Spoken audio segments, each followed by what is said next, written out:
Hello, everyone. I hope you are all having a fabulous day. Let's jump right into Collectively Rewilding. All right, here we are, and there have been some changes, nothing too dramatic. I brought back the members, right? I thought we're growing a little bit in the community, and that might really be interesting to some of the people that are coming in. And I know that a lot of you who have been here for a while like those member spotlight areas. And so I changed our feed. I don't even remember what it was called now, to Your Garden Updates and Your Events, Meet Members, and then we have this new fun thing that we can play with called the Leaderboard. And when they initially put out the streak back in the day, I think you probably are all familiar with this. For instance, let's see, I don't know, it doesn't look like they show in here, but you can all click your little star in a circle, not your yellow, sometimes with a huge number of star up there, a huge number of notifications for a star, right? This is a circle that has a little open star in it. You just click that and it shows your streak.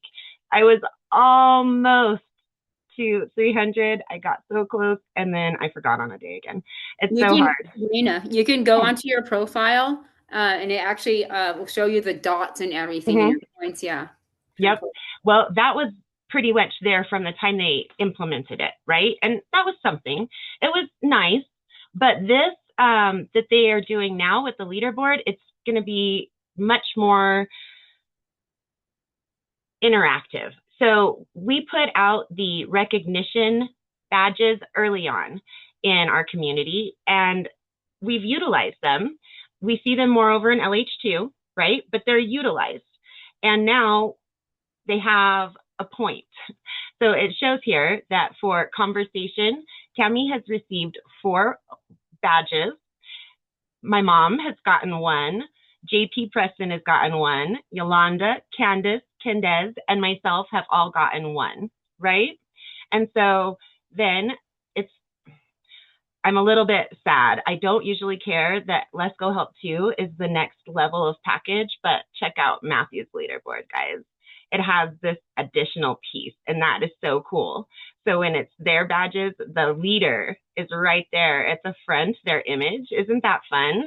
And so that's the first thing that's really made me sad, that I can't get the upgraded package, but it's like $150 or more in addition to what I already pay. It might be more than that, maybe 250 more. Anyway, it's a lot more, and we're just not there yet. One of these days, I'm sure, but not today. So conversation, Miss Tammy is our leader. Participation, Noelle is our leader. Interestingly enough, oh, it's a tie, but Noelle got there first. So when there's a tie, see 2, 2, 2, Noelle, Tammy, and Benny. The reason that Noelle is first, Tammy's second, and Benny is third, see, gold, silver, copper, is because Noelle got to 2 first, then Tammy, then Benny, right? And that's how that works. And then we have creative. Oh my gosh, I'm actually showing up. Miss Charity and Franklin Lanza, who I don't believe I've really gotten the opportunity to work with. So Frankie, he's in New York. He actually builds really amazing, beautiful homes. Yeah. He's really nice. So he's adjacent to what we do, right? Yeah. Very cool. All right. And then generous, Miss Ethel, Miss Vanessa, and Jay, my husband. Interesting there as well. And for fun, Miss Tammy again, Benny again, and wow, I showed up again. I really like it that it's so diverse with people that like JP Preston. I'm pretty sure I've gotten to work with him before, but I'm not very familiar with him, or Yolanda, right? These people, it's wonderful that they're out there and they're playing. Yeah, JP's from Cali. He's from California. He's the one with the TV, member and Let's Go Help 2, that big TV that was for free. Oh, that I do. Yeah. I'm still signed up for that, but I still haven't gotten mine. No, I got one communication and I thought, oh, maybe we're going to actually move forward. And then that was it. I don't even know if it's a real thing. I don't even know what it's called anymore. Let me see. I think I still have the app. I forgot. I have his phone number. I should ask him if he got his. He got his. His brother got his. Oh, he did? Yeah. Oh, that's cool. I still haven't got mine. Telly. That's what I kept thinking, and it is Telly. Tellly. So no, I have not gotten anything from them as communication for sure.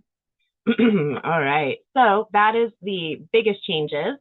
I think there have been a few more. We talked about the 31-day garden challenge, so I don't think that that's new to you guys. I did get rid of country living and business because we're not going to focus on that stuff anymore. They'll all be over in LH2, but they're not going to be on our YouTube channel any longer, and they're not going to be posted over here any longer. It's just not what we focus on here, and it was great for what it was while we did it, but now we have a very specific focus for this year and next year. Then we move into Tammy's specialty with food preservation. And then for that third year, I was actually thinking we might do health for Ethel, where she's loving to post all these mindsets and do this every day, or if you're feeling down like this, eat this thing or do this thing. And she really loves that kind of topic. So perhaps we'll think about health for what that would be 2029. So it gets a little bit silly to go that far ahead, but I do like to look ahead and see what we'll do as a community to continue furthering what there is out there in the natural world, right? And so right now for 2 years, we're going to heavily focus in on that garden. Then when we're done with gardening, we won't necessarily see it disappear the way we saw country living and the nonprofit information disappear. That will be put into a gardening area. And all of that material will be there for gardening. Then when we focus on food preservation, we'll do something similar, and it will have a little area, and they'll probably be down at the bottom, but they'll always be there as something to reference for anyone that's interested in those topics. And gardening especially is such a popular topic. We'll probably always have at least one class that's here for our gardening, right? And so we'll just see how it continues to morph as it goes through, and listening to all of you and what you want to do as well, of course, right? And so I do think that was it. I forgot what I was doing over here, but I think that was all that I've changed. And so, yes, okay. We have a new planner released. The third week of February has been released for you guys. So we have all of January and now into the third week of February. So let's just pop into our weekly checklist for February. And we talked about the garden resources. We looked at our templates and all of that good stuff. Now this week, or last week, we didn't end up talking about soil and site prep because I was really wanting to get you all caught up in working on those garden reports, and we focused on that pretty heavily, which I still want to be able to do. And that's the other big change. I apologize. There has been another big change. We have canceled how-to community outreach and let's quit together. They're just not part of our focus right now. I couldn't even post them on the YouTube channel. And I think that really getting all of these questions answered for your garden report takes a good amount of time. So we need to have that time dedicated to getting these things done. Kendez is already out there, like he said, boots on the ground. We're going to take a look at that post, Kendez. I haven't gotten to fully pull it up. And I also want to show you something else that you can do where you don't have to put your pictures in the comments. You can, but you don't have to. You have an alternative, okay? And so let's cover really quickly week 2 and week 3 for February. Then let's go and look at Kendez's post, and then we'll go and check out our new class. That's going to be a 1-hour class that we will have weekly to replace the how-tos, and let's quit together, all right? So week 2, soil and site prep. And if your weather isn't too wet, there are definitely those places that are too wet right now. This is a good time across most of the country. It should be very hard for places like Utah in a lot of years because the ground would be frozen. There may or may not be some snow on it, and it just wouldn't be a very nice time to be out in the garden working with wet soil, right? You probably wouldn't want to be turning on your hoses to get the soil wet, all of this. But there are a lot of places where February is a really good time for that. And so that's part of working through this. I've already seen some areas that I want to get in and kind of reorganize time-wise and redo. And that's why we do this class together, right? So all of these pieces are viable, but there may be better times for some of them. So even if we wanted to put it in February, soil and site prep would probably be better as our last week, because a lot of people when they're pushing March are getting to where it's more of a time when they want to push it a little bit, and weather might not be perfect, but they want to get outside to that, and that's a great thing to get out and do. And so soil and site prep, execute home tests. There are those that you can just do by like squeezing your soil, all the way up to a kit that I had purchased a couple of years ago when we started being able to garden outside in the ground in Magna when we were renting a home, half of it, once bottom, once top, but we were able to play with the whole yard because the other renters really didn't care about it. And so I just got to have fun and do what I wanted. We had a wonderful, nice landlady. She helped us to get this house. So really good working friendship. And that's when I went ahead and purchased the soil kits. I didn't end up using them, and I haven't actually used them, but I am going to use them this year, and I'm going to film that. And so we'll experiment with that for the first time together, which is kind of neat.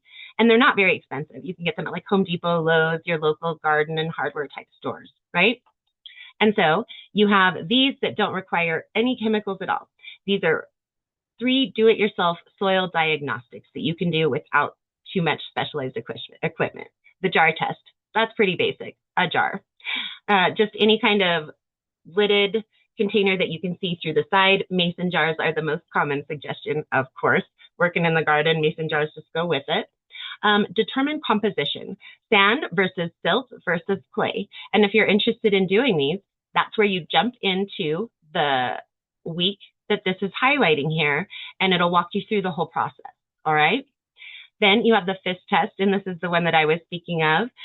You are evaluating texture and loam quality. And so your water has to be warm, and you're going to quench it. And depending on the shape it takes, it will tell you a lot about your soil. All right. The water test, this is another one. This is the one where your hose really comes out. You could do the FIS test without getting your hose out, but the water test, dig a 12-inch hole, fill twice, and time the second drainage. All right. So you want to get the soil thoroughly saturated. That's why you fill it once. Then once that's completely drained out, you fill it again to see if it just sits there. Like if your water is relatively clay filled, perhaps, and the water just kind of sits there. It got wet around it and there's nowhere for it to go. Even though we have high clay here in Tooele, you won't see that as much. I have never done this before. We may do this one. It's if I can talk my husband into it, it would probably be the one digging the 12-inch hole, right? And so digging a hole, fill it with water, let it drain, fill it again. That's going to tell you how quickly your water dissipates, how it just disappears in certain soils and how it just stays in certain soils and everything in between, right? Your mulch audit, distinguish between beneficial and harmful inputs. Beneficial, shredded leaves, straw, compost, and shredded bark. Avoid dyed wood chips and fresh uncomposted manure. Living mulch, identify areas for nitrogen-fixing ground covers like clover, creeping thyme, or wild strawberry. I'm definitely having wild strawberries and clover. I may have some creeping thyme. I think it's really beautiful, but the ones that are really pretty aren't generally what you see used in culinary purposes, and that's more where, oh, I'm looking at the wrong thing. However, I have put together a plan for my neighbor Bart over here for his front yard. I called him and he was at work, but he's like, oh no, you can talk to me about it. Let's talk about it. And I told him, he's like, oh, well, I'm just going to let you do whatever you want. That's what I've decided. You could just do whatever you want. And I said, but I'd really like it to be what he wants within the ideology that, yes, that's the way I tend to think, right? And so we're going to be covering his whole front yard with the exception of a little path area that he wants to create around his flagpole and light, and out to the sidewalk and then up to the front house and out to the garage, right? Like a little T. And then we'll have wood chips in the corners that are created and all the rest of it through the backyard into the side and back, or through the front yard into the side and some in the backyard.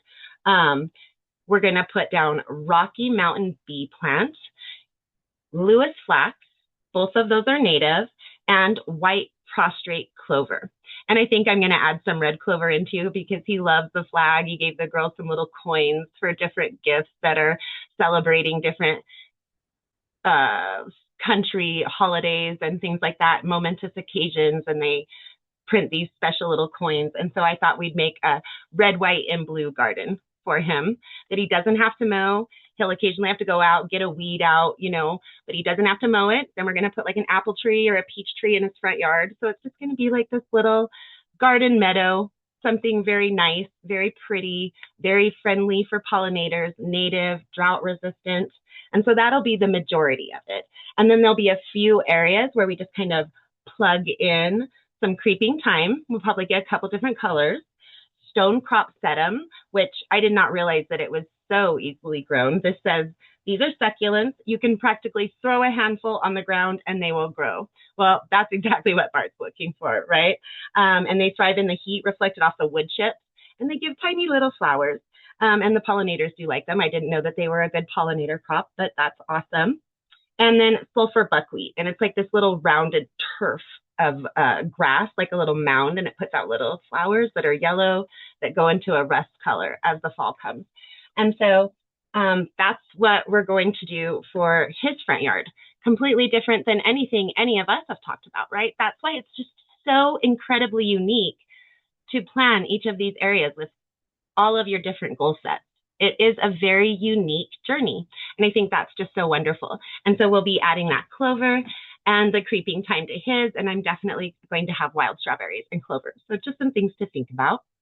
Nutrient strategy, identify NPK, macronutrient, that's your nitrogen, phosphorus, and potassium. I know this is nitrogen, I think this is phosphorus, and this is potassium, but don't quote me on the P and the K there, but those are the three ingredients. Those are the macros. So those are the ones that we really focus on. There are a lot of other littler nutrients, the micronutrients that the plants need, but the ones we really focus on are nitrogen, phosphorus, and potassium. And then for micronutrients, some examples are iron, zinc, and boron. I have no idea what boron is. Couldn't tell you. We could look it up, but we think we have a lot of other things that we want to get through, so we'll probably skip that. And then you want to set up intervention. So I already had my urea station set up, right? I'm actually going to clean up all the components of it. I've been meaning to do it for about 2 weeks and just, oh my gosh, it's so busy, but I have plenty. I'm only going to put it in the rewilded area and our front yard. We're just not ready to deal with the side yard. So I'm not going to really probably fertilize that this year. We've had wood chips on it for over a year now, which is excellent. And it's in much better shape than it was, but it's still really pushing up a lot of weeds. And we have it covered with logs from the different things that we've done. And so we're not ready to deal with that one yet. So the front yard and the backyard are going to get treated with this urea that's just been sitting there for months and months now. After I put down, I don't think I'm going to get to do an overwinter seeding. I'm just going to have to wait until it's pretty much going to be 50-degree soil, mostly going forward. Grass and clover are both relatively forgiving, and go ahead and seed it. And then after I seed it, I will go ahead and fertilize it. It won't have been the 6 months that's required if you want to do it for like fruits and vegetables, but that's not for this. It's for the rewilded area, and it's for the front yard, for the grass, where the dogs run around and pee on both of those surfaces, right? So it's not needing to be perfect, and it doesn't affect the plants negatively, but when you're wanting it on your fruits and vegetables, you want it to decompose at least 6 months. And it wouldn't go directly on your fruits and vegetables, of course. You'd put it on your soil, and you want to really, really dilute it. So like 1 part urea to 10 or 12 parts water. You really want to dilute that stuff. So I'm not going to have a urea station until maybe next fall. I might think about it again to see where the other side over here is, not necessarily for the garden, the raised beds that we're going to build, but for the native and pollinator-friendly area that we have intended to plant around it. That may get a treatment next spring, right? So we'll just see. And that's something that you want to think about, because with that urea station, if you hadn't set it up yet, you'd want to set it up now so that you would have some that you could put down in the fall before it goes into the winter period, or something as an example, right? Solid amendments, worm casting, bone meal, blood meal, those are all natural ways to add in, fertilizer into your gardening efforts without touching on the nasty lab created chemicals, right? And then a pest toolkit, you have stock neem oil. Some people don't like neem oil. They think it's too invasive, even though it is an actual natural substance. So they tend to avoid it if at all possible, but it is natural. So neem oil is something each of us have to decide individually. And that's more often, I believe, when you're approaching trees. Hey, Sabrina, Diet. Yeah. real quick, I bought it Mhm. because my dill plants, they attract aphids. So, do you know a lot about neem oil? Because I No, I have never used it myself. I've only ever read about it. yeah, so I was just wondering if you knew a lot about it because I I purchased believe it it's used in a in book. tree care a lot as well. I didn't know it was used for the smaller plants like a dill. Yeah, I posted something about it in Mhm. the Gardening Hacks Nice. edu website. So I was just wondering if you knew more about it because I I bought really it. don't. Yeah. Yeah. It's I believe it's made from a tree oil. Again, I've only read about it, and it's a really, I mean, it's a toxic chemical to a large degree, but it's a natural toxic chemical. It didn't get created in a lab. So again, that's where some people really don't like the use of it, and some people swear by it. And we each have to make our own determinations.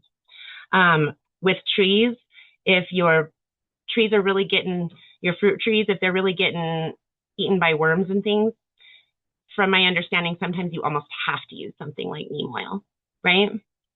And so then diatomaceous earth is a fine powder that's made from these crystalline sea creatures that died and dried out millions of years ago. And they had this very sharply edged growth pattern. And when they dry, they actually cut bugs open. It's kind of cruel, but they rip them up. They just bleed to death, basically. They exsanguinate from this diatomaceous earth. And I don't hesitate. I want you guys to know what it is that you're using. Again, it is a natural substance. It is a part of our soils in the world. Certain places have deposits of it. Lots of places don't, right? They have to mine it. It's a surface mining, I believe, not in the ground. And I have to put it in my bed because I'm severely allergic to dust mites. And so I put it in my bed. And those little suckers can't live in my bed. I promise you. there's there's no hope for them in my bed. So that's what diatomaceous earth can be utilized for. And then beneficial nematodes. Now, I'm not as familiar with that. That's going to a more chemistry minded thought process, and I've never played with it. So definitely lots of great ways to get out there and increase the health and protect the health of your plants without having to go for those bottles of chemicals on the shelves, right? We're chemical. We've had this discussion, but the lab created chemicals. We're not going for those lab created synthetic chemicals. And then now this week, herb propagation, berries, and trees. This is a great time to start thinking about that. Again, depending on where your weather is, it's also something that can be done throughout the year. So this one, I have moved berries and trees into a separate space down at the bottom of our garden planner. And I think as we're talking through it, we probably should put an herb lesson instead of trying to put it in here. And that will leave some space open in February for starting seedlings, which I already knew we needed to get back into February, right? And so check out your herb seeding if you're going to seed your herbs. Some herbs you don't really want to grow from seed. You want a specific flavor. You need to get those from the plants that you purchase, or from those that you've purchased and put in the ground, and then you're going to propagate them and spread them as they've grown larger. Because if you get a seed from, say, a peppermint plant, the seed is not necessarily anything like the peppermint. It'll still be a mint. It'll still have these certain family type characteristics, traits, but it could be a whole bunch of different flavors. Good, bad, or ugly, beautiful, everything in between. And so when you get something like peppermint, when you want to get spearmint, okay, you want to go and you want to get a plant that's already growing. Growing it from seed is hit or miss. Now, I've seen some of these herbs in packages, and I don't think it would hurt to try, but just be aware that it might not be the flavor herb you think you're going to get if you try to plant a lot of these herbs from seed. And so things like cilantro and dill, that's an exception, right? Those are more culinary. And basil does tend to be that way, as well as, yes, rosemary. When you get into the mints, I love the mints, and you don't want them to go to flower or seed. It'll even change the plants. Even if you have that peppermint, if you allow it to flower, it will change the flavor of the plant. right? So herbs are a lot of times forgiving, but they do have their rules. And if you don't follow them, they will change. All right. Propagation by division. If they get big, you want to kind of dig them up and divide them into clumps, and then you can plant those clumps around, and then they'll grow again, and then you can keep doing it. You get free plants from a lot of these types of plants, just like my ditch lilies up in my front walkway area. They need to be thinned out, if not this year, then next year. And I'll have all of these ditch lilies that can go somewhere else just by growing where they are in my yard already, right? Softwood cuttings for non-flowering tips of basil or lemon balm, root and water or grit. So that's how you would take, say you keep your mint from bolting, going to flower and seed each year, then you can take a cutting of that mint now and you can start another mint plant. If you're not ready to propagate, if they're not ready to divide and propagate, you can start one anyway, as long as it's big enough to take a cutting off of, and then you can root it in water. And grit, I've read a little bit about it, but I'm not as familiar with that. That's a medium to root cuttings in, all right? And it talks about spring berry planting. This is a great time for planting berries, definitely. The more we learn about transplanting of plants, the more we're finding out. I know everybody's been told you can plant trees in the spring and you can plant trees in the fall. Well, if you go into any kind of a severe weather winter, meaning like a more so-called traditional snow on the ground for months out of the year kind of weather, you're really better off to plant your trees in the spring unless it's something super specific about that tree. Then they have all of the growing season to heal from that transplanting process. They'll be stunted, and we've been doing it for years, so they grow enough, but you will have more success with the majority of trees and bushes and things if you do it in the spring and let them heal over the growing season rather than waiting until the fall when they go dormant in the winter. So it's just going to walk you through that process. And then the same for tree installation, which of course is such a big deal for Mr. Kendez. Root flare check. Ensure the trunk flare sits at or slightly above the soil line, right? You don't want it to pile up against the trunk of your tree. And water deeply immediately after planting and maintain weekly watering for year one. And so your area is probably, you're going to get so much water that you may not need to. They may require more than that inch of rainfall a week that we talked about for our traditional garden. And so you'll want to research each of those plants to see if you're going to need to water them, given what your current water or precipitation is for each week. Okay? Mm-hmm. And so speaking of, let's jump in and look at Kendez's post, guys. Okay. Did you want to read it for us, Kendez?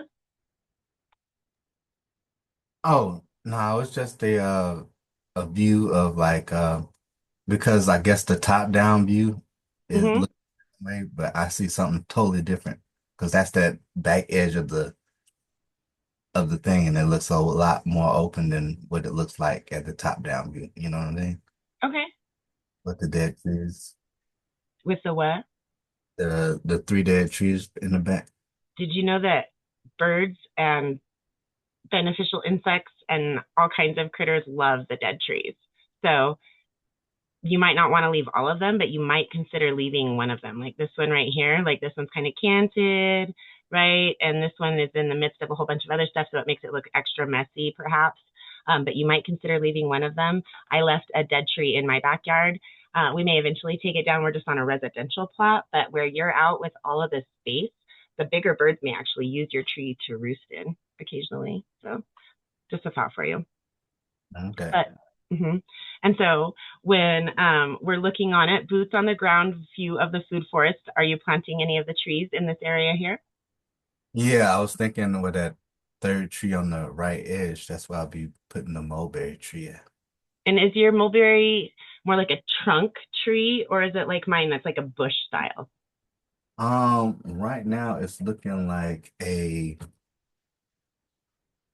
mini. It could be depending on how I prune it. It could be a Mm-hmm. or either or. Okay. They, If you they, decide to leave the tree and you wanted to prune it like a bush, it would really help to hold that tree in position. That's what we have our mulberry is around our dead tree. And I said, to you guys, I was telling you, and I told my husband the other day that we'll probably go ahead and get rid of the mulberry. And he said, well, we can, but if you want to keep that dead tree, we might want to leave it because I think it's really helping to anchor that dead tree into the soil. So if you chose to keep that dead tree, that would just help to keep it not exactly healthy, right, but upright and usable in the way that would be beneficial to the pollinators and the birds. And the birds are going to be there to get rid of the gnats and the mosquitoes and things like that. And they love this kind of a dead tree. And so it's just another way that you could use your space as well, right? So you don't lose anything for having the dead tree on the property. Mhm. I think I took that around like 1 o'clock-ish. So it's definitely getting like morning sun and afternoon shade. Okay. Because this is to your west here. These trees are going to block it the more the sun comes over. Is that right? These trees here? Kind of, or am I looking at it wrong? Yeah. I mean, it more shades around like 5-ish o'clock. Mm-hmm. So 7 to 5. Mm-hmm. That's plenty of sun, I think. Oh, yeah, definitely. Mm-hmm. No worries there. Mhm. All right, very cool. And so then you have your pictures here. And so what is the raised bed going to be used for? Have you made a decision? Oh, well, I was thinking that's where I was gonna put the honeyberries at. But Okay. Mm-hmm. those, Very nice. that's that front of the yard type of Mm-hmm. the where it shows all the trees. And yeah, Mm-hmm. back they're gonna provide shade and whatnot. But the motion I did so long ago has all the dirt all black and ready to Mm. there. Ready to give it a good home? Mhm. Nice. Okay. Just another little raised bed. Are you gonna put I can't remember what, goji berries? Huh? Is that where you're thinking those will go? Yeah, that's Okay. what I goji berries. Nice. And as you see, it's not really not hitting the shade too hard, you know what I mean? Mm-hmm. So I figured that's why that was the best spot for it. Hmm. Very nice. Okay. And so this is got bulbs, and are these boxwoods? I don't know what they are, but they might have to come down when I start putting bushes or like that's why I was thinking about having like the grapes and the blackberries and stuff like that, having like I guess like a natural bush area. Okay. That'd be fun too, for sure. Mhm. And then you should be able to leave your bulbs with your All the iris bulbs. mhm. Now, if your berry bushes get really, really prevalent, they'll eventually crowd them out. But it'd be a little while, and you could leave your bulb plants with them for a while until you were ready to take that step. Or if it's easier when you're planting them in, just to get them and move them or whatever. But they will, like, you could put one of your berry bushes here, and one of your berry bushes here. It looks like maybe there's a third one back here, and maybe a fourth one. You'd have quite a while before you would have to excuse me, get rid of them unless it's just a prolific grower. I mean it can, but we cut it back and then There you go. Mm-hmm. guys back off in the winter. Very cool. It's pretty. And so is this going to be Kama Garden? Is that what the shaping kind of is here already? I guess that's where all the like the marigold plants grows up. You see some of the skeletons of that, but that's all Okay. I have raised bed at. Okay. It'd be a nice, it's like already delineated for you, right? Mhm. Mm-hmm. Very cool. That's why I put some of the like radishes and stuff there, but then all the birds, I think the birds might have gotten to them all. So, That's what I'm really worried about, putting down my grass and clover seed, right? So since the snow isn't coming and then the freeze and thaw cycles, they kind of work the seed in, even if the snow doesn't stay on the ground the whole time. But if I put it out now, it would just get eaten. Like there would be very little left that would be able to actually grow. So that's why I have to wait until just right before, water the heck out of it, and then let it go I can't let it be before the weeds, if that makes sense, like I was hoping. I don't think the birds move south for the winter. I think you always have bird predation. I mean, we do here as well, but definitely they go down to you, probably some of them from up here, don't they? Probably. I see them flying in the sky, but now they're chilling in the trees everywhere. Mm-hmm. And then some of them probably keep going, but I would imagine some of them stay because it's nice compared to what we're dealing with, right? Hmm. All right. And so over here, this Just is like across from that area we just looked at, kind of. Is that right? yeah, it's just the other side of it. Oh, it's the other side of it. Okay, I gotcha. Mm-hmm. And so is this your house here or are you over here? Yeah, it's that's the house. This is yours. Mhm. Okay. And so that's going to be right near your front door. Is that right? Yeah. Mm-hmm. So you see it all the time. Hmm. That's good for when you're, Down those bushes. yes. Again, you live in a place that if we let it go, the plants would take over in a year,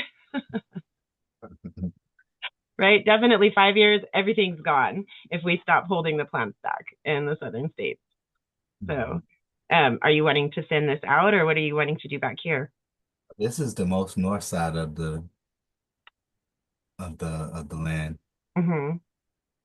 I'm trying to think what should I do with this area because the fence itself keeps it shaded Mm-hmm. and all the trees around. Yeah. Mm-hmm. But there's like a chicken coop back there. I don't know what that. Maybe it should be just a chicken coop area. I don't know. Well, then they would have this little run right here, right? I don't know if you let your chickens run. Well, I don't have any chickens yet, but I got. I'm just saying, like, right? That would be a nice place for it. Mm-hmm. It'd tend to keep them back a little bit, but they would wander out here if you don't put in a barrier or whatever. But they wouldn't go too far. They just let them wander on the properties down in the country, and here you wouldn't able to just be letting them wander all over. But I would think that they wouldn't stray too far into that. Over there would be a natural barrier to some degree. Oh, And nice. that picture I took of the backyard in the area where I was thinking about growing some trees. Mm-hmm. And so this is the chicken coop right here. Uh, so it's still on the north part of the property, but inside the fence. It looks like it gets a good amount of That looks like a monkey cage. That's pretty big. That's pretty cool. It is big, It's high. gigantic. It's pretty cool. It was there when we got it, when we moved in. So figured I'd put I kind of figured, You can make right? a tree house up there. You know what I'm saying? You could make a treehouse up here. I wouldn't want to Yeah. put human weight on anything that this building can help. Right. But that looks like a sheltered area there. Where is this still, like you're saying, this is the morning light coming in? Well, yeah, like I took all the pictures around like 1 o'clock ish. Mm-hmm. So It's gonna get shade from like the house and it gets shade from the fence in the morning, but it gets like maybe okay. like 4 to 5 hours of sun direct, Mm-hmm. but mostly indirect sun. And you see a tree. I don't know what kind of tree that is, but I'm thinking about cutting it. Or This little one. yeah, Uh-huh. I don't want another useless tree in the yard. Well, that's where I would go ahead and pull out some sort of plant identification app. Picture this is the one that I found to be pretty good, but I haven't played with any others for quite a while. But Picture This works, and it's not a horrible subscription cost. And you could go out and you could take a picture of like this area, so it could see the trunk of it and the leaves, and it'll tell you exactly what it is. And then it'll give you information about care or problems, or if you need to get rid of it because it's a problem just to have it, all of that information in there. And then if you want even more information beyond like what they talk about for like herbal or culinary, it's just a little blip for them, right? But then you can take it and research it further because you'll know what it is. Mm-hmm. That's just my thought. I don't like cutting down the trees. We've had to cut down way too many trees for my happiness with the silver birch and the aspen and then the red maple because it was going to take over our entire driveway. We wouldn't be able to park cars on it because I've been washing my car for over a year, hadn't parked under it for well over a year, and I still have sap on one side of my car from that red maple. So it wasn't really like a choice, right? Well, it was a choice. Did we want to use our driveway or did we not want to use our driveway? So, all right, wonderful. And then that pretty well covers up what we needed to take care of today. Does anybody want to talk about any of it? Have any questions? Have any of you tried those soil tests, or are any of you going to try them? I'm going to try it. Yeah. But I Your don't really, soil looks pretty soft. Like you wouldn't have that hard of a time digging as long as you didn't pick the wrong area. probably not. We don't have quite the same soil. When my husband digs a 12-foot hole, he's digging a hole through rocks. So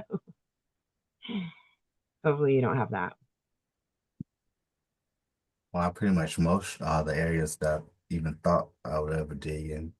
Right, but you're talking about 12 inches for the water test, right? So it's going to go well below the mulched area. The others, no, not so much. But the water test, yes, to see. And I don't know, are you like Alabama? Can you have a lot of clay in your soil? I think so. I think we have no choice. Well, yeah, when you have clay, you know it's there, right? It's not a choice. I just heard about Alabama clay, right? Both that you can have really great gardens there, but that you also have to deal with the clay. Where's Georgia? So that would be a reason to do the FIS test with your soil.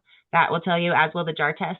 That tells you that kind of amount of soil, silt, clay. Mm. Mm-hmm. And then the shaping also tells you, right? If it just crumbles, then it's like loam. But if it holds a shape, it could have some clay. And then if you can like hold it and make a really tight one, then it probably has like a lot of clay, I believe is how that test. It's been a while since I played with it. I have done those two. I've not done dug the hole, but I have done the FIS test and the jar test before. Oh, okay. They're very simple, guys. Very, very simple. The hole, filling it with water is easy. Digging the hole, not so easy, right? But the actual water part, that's easy. So, all right, wonderful. Let's jump into our calendar and check out your events and check out the changes. So as you see, how-tos and let's quit together, they're gone. We won't start the new class this week, but next week we're looking at the Our Garden Challenge Hub.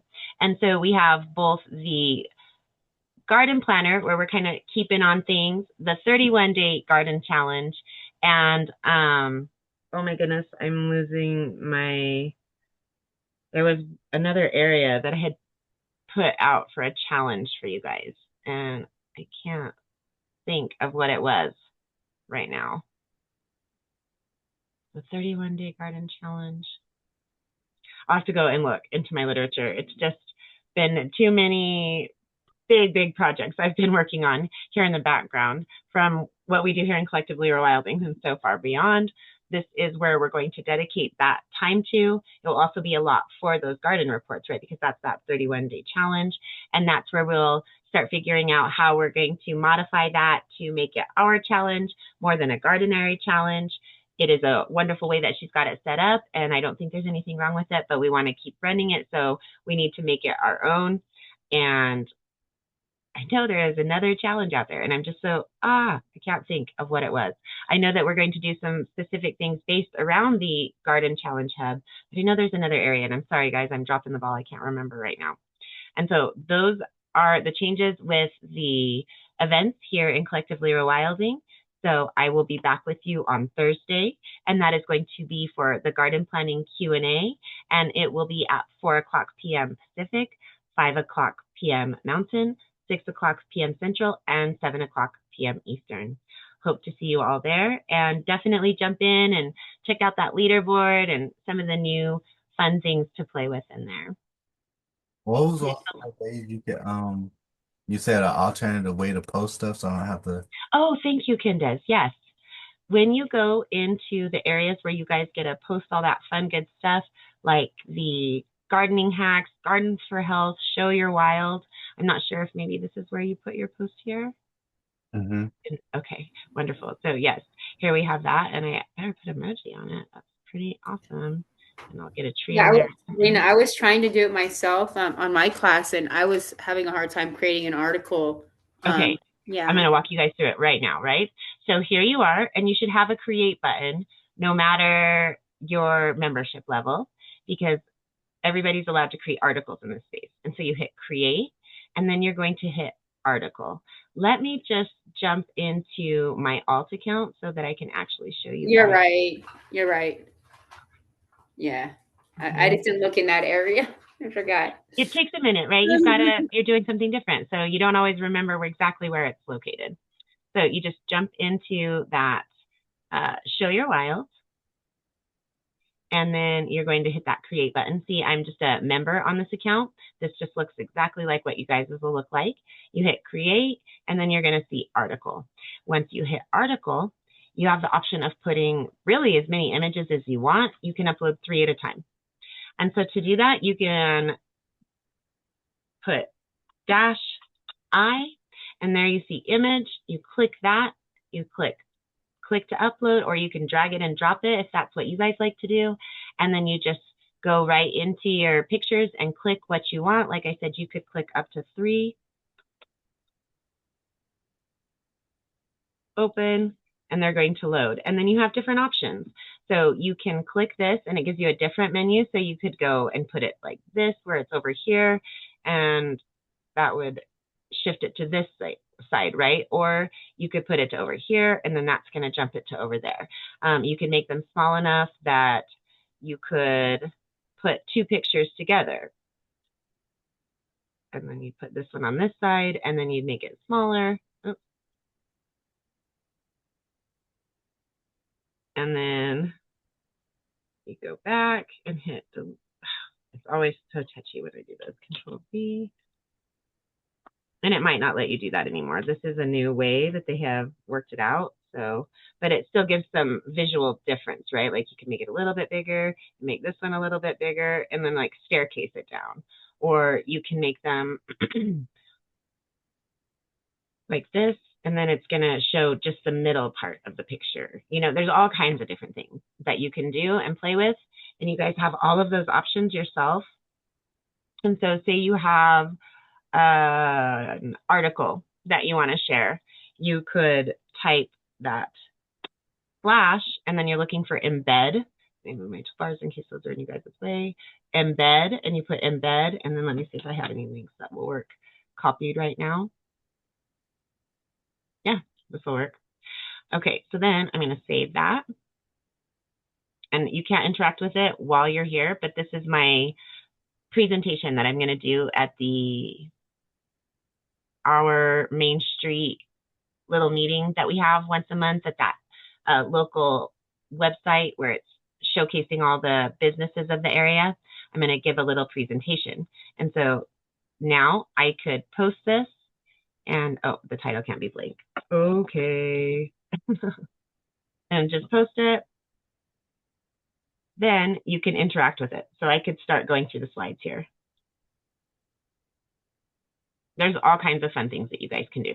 So definitely get in there and play with it, because that is a whole new world of ability to post. And I think you guys have you guys can even make polls or anything in these. It's very open. I wanted you guys to feel free to have fun, explore, and present material how you want to. So you can create a poll. A question is just kind of that. It's a question, then you can share answers. You can do a multiple choice, hot, cold, or a percentage. There's all kinds of fun things that you guys can do out there. All right. Very cool. I'm glad that you brought that up, and I watched you guys do that. There are so many other ways that you could interact with it. Tammy shares YouTube videos sometimes. She could put that into a video link, and then it's like embedding it, but it's its own process, and it'll be there, and you can click to go to YouTube from it, but it's all right there. And that's how people share their looms, and you can interact with it with the emojis like you can on a loom, right? It's really a lot of fun ways that you guys can play with it. So get out there and have fun for sure. All right. Well, feel free to unmute everybody and say good night. Good night. Good night. Have a wonderful week, everyone. Thank you. Bye, guys.